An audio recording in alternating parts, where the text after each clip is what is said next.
Hello everyone, Onju Sakaponggi channel da mayam punamakpu trap noksari mayam aigi vlog se ngasi di lambi de oina haure mayam ngasi di jam interesting oiba vlog ama mayam pham da share tawjage dudi kaigino haibada mayam lemon eating challenge oina tawdoini mayam pham da share tawjarake mayam ningbinasiko mayam akoina game sanadori ba mafam dona siga laire du tiki panchayat office siga adoin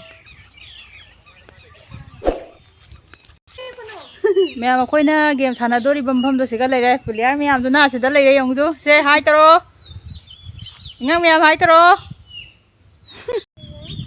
ma'am से लेरे दो player ma'am से सिगा लेरे game सानादोरी इंगांग ma'am से सिगा लेरे दो से लेरे से नई मम्मी जे मम ता हाइरो से नंग मम्मी हान हाइरो से जतिन हां बंजीत नंगदी जीरन नंगदी सिंध्या करी Saindya nangina Kavita मैम तो ये गेम से हौजरागे से जेन ना पायो ना नो जेन ना पायो ने हां जेन ना पायो जे मैम हौजरागे से स्टार्ट तौरसी से रेडी 1 2 3 सारा सारो अमुक तंग दुम झलु सारा साओ अंगलु हिगत्तना सुगत्तना चाबी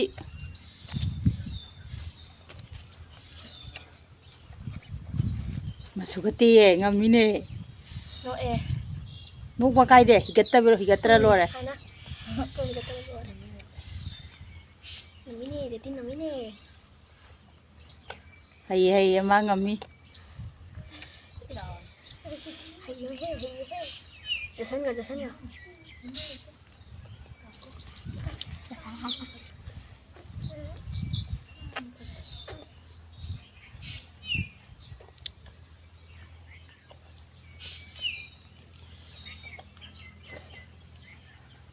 marudi uthopa kaide ko marudi uthopa da kaide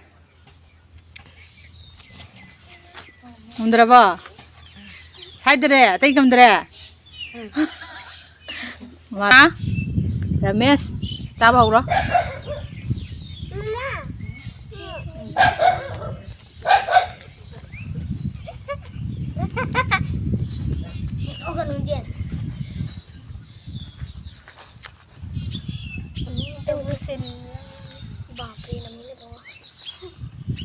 oh jadi kata kole mamu ngoje sao đấy đó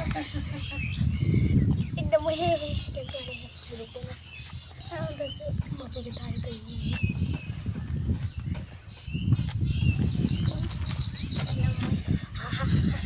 अंडी side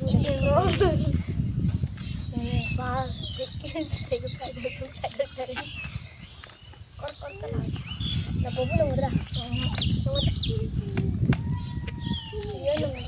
piga thara ba tawi jibo ini sai gere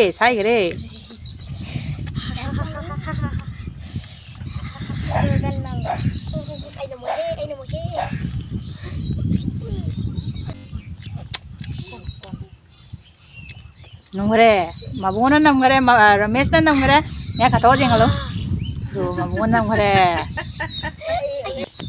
mathang na banjit se char ba horo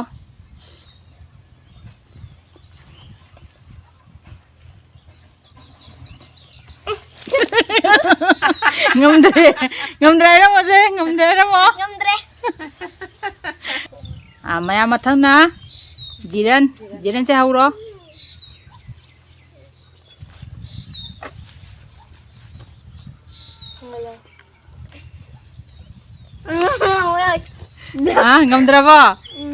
ngamdre mayam sisu mathang na sandia chaba horo somda jengau sai ne jam au na ka sari emadi ngamdre hairamo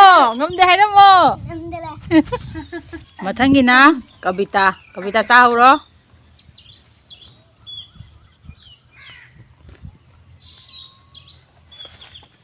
जा कुंभनी ने कुंभरा खाए कुंभरा था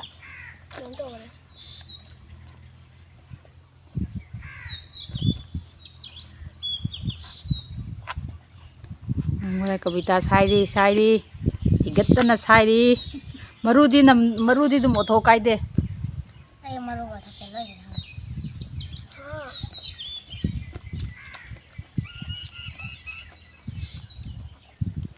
Ngomre maya otho mune jaudre na ulam mune lu chang ngomre kabita na ngomre mayam first round gi game se kabita ga ramesh kara na me kanana first second tarib do mayam mathang da dum usara ke ko mathang gi game mu au mayam do usara ke mayam minasiko mayam mathang gi game sina se biscuit sina makhajai da thamaga machin da tawraga chana ba se thammo Tiga thammo Ay marai ba katan marai ba thamaga thammo Saba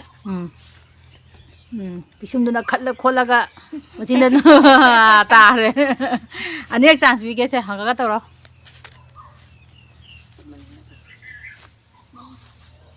Indo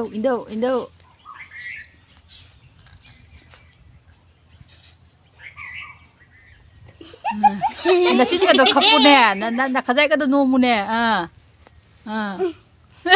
namdre lao India mathang sina sandia se nang mu namai hangalo se thammo Ay chiga thong duga thamge dudi nang man khare nang thami dudi se tawro nommo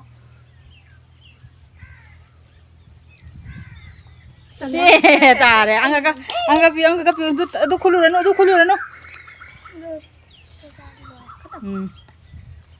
tawro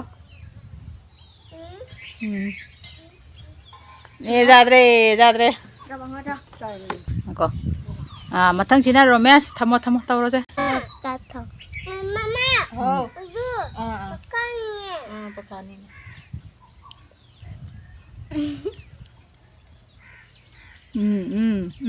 Kita ngai deh. Ya kita ngai deh.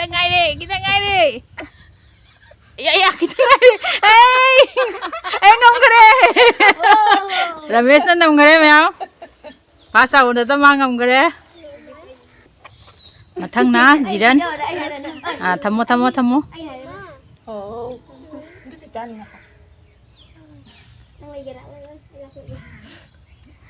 Kupu kana kupu. Makajai ka to kakalingo. Janon dhanu tarani. Tap. Tare maka ama ta ke chanu mathang yang ka chas lei. Nong tare. Marai mo mai thamo.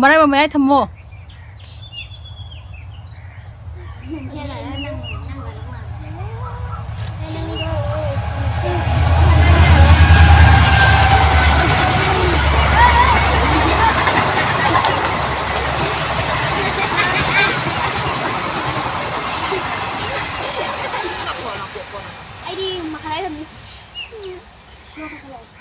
Kita ngai deh. Lamu, marai dan lamu. Mari lamun Mari Kita nggak sakare. Jadre. Mathang na banjit.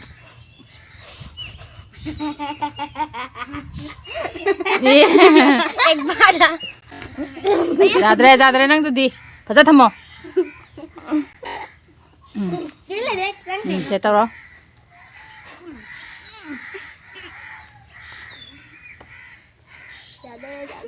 Kita ka tatawa na.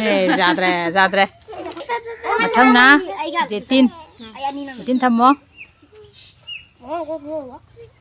Ang kala lang mo siya Mandi Mga Sampai no tatawa na to. Jadre. Mathang ong ka chas lei. Apet na lagi ke si Mai lại nhặt này, nhưng mà này phải này. Anh làm tôi đây tạo tôi. Kita ngai nomu tap. Mari dalam. Mari kena lamu. Lamo. Kita nggak ngare. Kita nggak ngare. Mari dah sare tinggal nè. Kita ngai deh. Kita nggak ngare. Kita ngai deh. Tamu, honau. Ngame. Tin sunam kare. अमा रमेश ना नमे मैंग biscuit की challenge का रमेश का जितिन गना नमगी बनी ना अनी से अमुक मुक थमगे फर्स्ट सेकेंड खन्नबा से थमो मराई वक्त थमो से तौरो जतिन की जात्रा की तमो तक थमो जतिन ना ये kita mau tak kita mau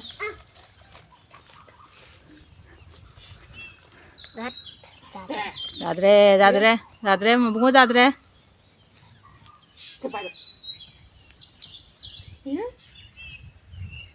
Thầy nghĩ cái đấy nào kita ngai deh thì nằm ở đây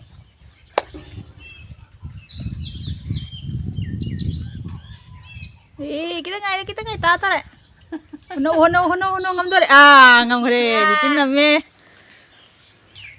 ma'am ममांगी लेमन की चैलेंज तुगा मोय बनी से रमेश का कविता गना नमगी बनी ना अनी सिमु अमुक कनाना ngamba ngamdabado ahamba tabado amdaga jenge nse hawro Ano magkano?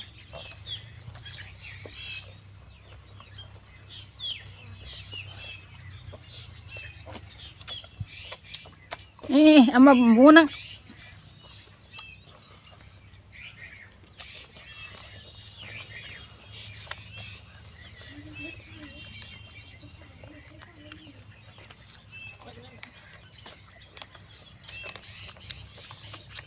कविता दी जामना हाव ना छिंदना का सारा लो है माना पास्ता रे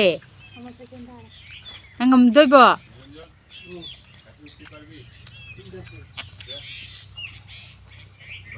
नम दोइबो नंग कब्बगा साय है तौ दो रे बताउ जो मबी के तारा बनंगबो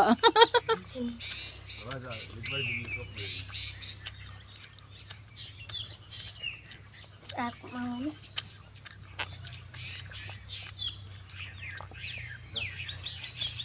ngore मैं खाता जेंगे दूस ngam gare मैम लेमन की चैलेंज तो बुदा से कविता का रमेश का नाम बनी ना मोय बनी से फर्स्ट सेकेंड ये सब फर्स्ट की से रुपा जंखे होइना थमगे सेकेंड की से ना रुपा निफु को तवगे अदो मैम मथंग दा नुंगाई बुंगाई बातै वीडियो अतै सु पुरके मैम ना करी वीडियो तौबिरो हाइबदो मथंग आई अदुम तौजरके से मबुंगोगी नंग सेकेंड ताबगी से मदो मथंग देगी मैम पीगे सिना मूवी की बयांखे सिना करी ये चितिन की बिस्किट चाबा नमगी बेगी अब तो थेगी हाइबदना कइनो अब तो हाइदे